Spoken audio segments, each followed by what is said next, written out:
샬롬, 오늘의 양식 정성리입니다. 안녕하셨는지요? 오늘은 어떤 성경 말씀과 나눔으로 함께 할지 제가 먼저 성경 말씀 읽겠습니다. 빌립보서 2장 8절 말씀입니다. 자기를 낮추시고 죽기까지 복종하셨으니 곧 십자가에 죽으심이라. 오늘은 겸손의 날이라는 제목으로 함께 나눕니다. 나는 사람들이 만들어내는 비공식적인 기념일로 인해 자주 즐거움을 느낍니다.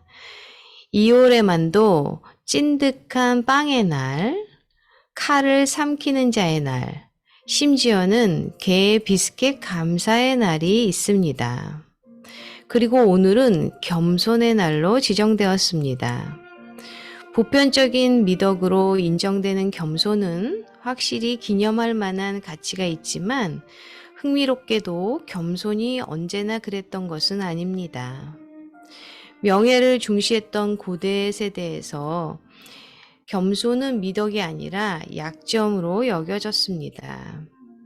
자신의 공적을 자랑하는 것이 당연시되었고 지위를 높이려고 했지 결코 낮추려 하지 않았습니다. 겸손은 마치 주인을 섬기는 하인처럼 열등함을 의미했습니다. 그러나 예수님이 십자가에 못 박히심으로 이 모든 것이 바뀌었다고 역사가들은 말합니다. 근본 하나님의 본체이신 그분이 하늘의 자리를 버리고 종이 되어 십자가에서 다른 사람들을 위해 죽기까지 자신을 낮추신 것입니다. 칭송받아야 할 그런 행동 하나로 겸손의 정의가 달라졌습니다. 1세기 말에 이르러서는 세속적인 저술가들조차 그리스도께서 하신 일로 말미암아 겸손을 미덕이라고 불렀습니다. 오늘날 누군가가 겸손하다고 칭찬받을 때마다 복음이 미묘하게 전해지고 있는 것입니다. 예수님이 아니었다면 겸손은 좋은 것이 될 수 없었고 겸손의 날은 생각할 수도 없었을 것입니다. 그리스도께서 우리를 위해 자신의 지위를 포기하심으로 모든 역사에 걸쳐 하나님의 겸손하신 본성을 나타내 보여주셨습니다. 겸손이 여전히 약점이라면 세상은 어떻게 될까요? 오늘 어떤 관계 속에서 예수님의 겸손을 본받을 수 있을까요? 예수님, 겸손하신 분 주님을 찬양합니다. 그리고 오늘 다만 겸손함으로 주님 앞에 나의 바른 태도를 보이게 하소서. 아멘. 네, 오늘은 겸손의 날이라는 제목으로 함께 나누었는데요. 정말 겸손의 날이라고 있나요? 저는 이 오늘의 양식을 통해서 처음 알았네요. 네. 이런 날이 있으면 더욱더 겸손에 대해서 우리가 생각하게 될 것 같습니다. 예수님으로 인해서 이 겸손에 대한 그 의미가 굉장히 많이 달라졌는데요. 예수님은 이 땅에 우리의 메시아로 그리고 하나님의 아들로 오셨는데 그분이 우리를 섬기는 자로 그리고 너희들도 그렇게 나와 같이 섬기라고 말씀하셨는데 그러므로 이 겸손은 어떤 게 부족해서 그리고 내가 열등한 존재라서가 아니라 정말 누군가를 섬기고 누구를 존중할 때 그렇게 스스로에게 마음 가운데 나오는 인격의 한 모습이라는 생각이 듭니다. 겸손을 약점으로 보는 사람들은 그 사람이 어떤 것을 양보하거나 섬기거나 그 다음에 다른 사람을 존중하는 그런 모습이 야무지지 않다. 혹은 자기 중심을 어떤 것들이 없는 것처럼 그렇게 평가하는 자들이 있는데요. 사실은 이 겸손은 굉장히 파워풀한 그런 능력이라고 저는 생각합니다.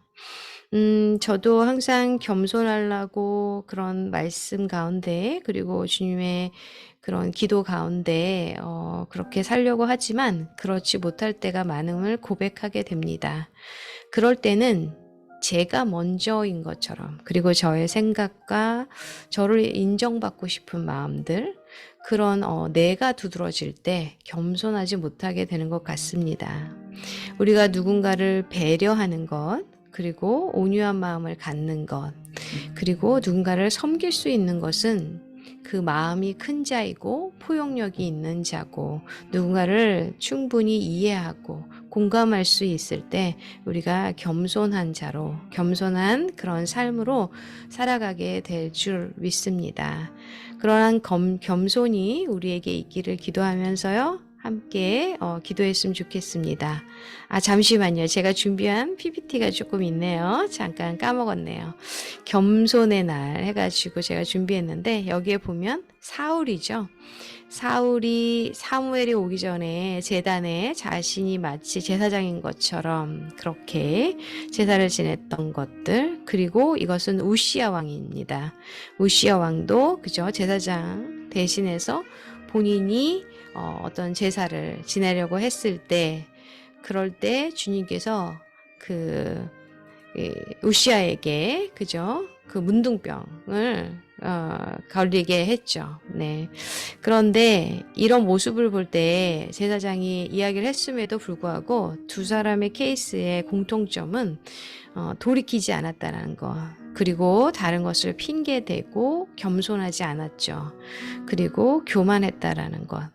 이 교만한 것을 하나님이 얼마나 싫어하시는지 이 두 인물을 통해서도 우리가 알 수 있고요.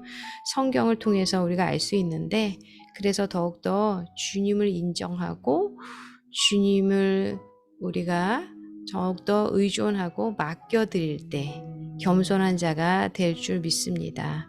그리고 겸손하지 못한 모습이 있을 때 바로 돌이키고 주님 앞에 용서를 구할 때 우리는 다시 주님의 그 긍휼하심과 자비하심으로 겸손한 자가 될 줄 믿습니다. 함께 기도했으면 좋겠습니다. 하나님 아버지, 감사합니다. 자기를 낮추시고 죽기까지 복종하신 예수 그리스도를 본받아 우리도 겸손한 자가 되기를 간절히 원합니다. 사울이나 우시아와 같이 아버지, 겸손하지 못한 행동에 대해서 주님께서 말씀하셨을 때 돌이키지 아니하는 어리석은 자가 아니라 우리의 교만한 모습을 보여줬을 때 주님께 납작 엎드리고 용서를 구하며 다시 겸손의 모습을 되찾을 수 있는 그러한 주님의 자녀로 우리를 만나주시고 오늘도 동행하여 주시옵소서. 모든 것을 감사하며 주 예수 그리스도의 이름으로 기도합니다. 아멘. 네, 겸손한 자로 오늘도 주님 앞에 나아가고 그렇게 승리하는 삶을 살기를 기도하고 응원합니다.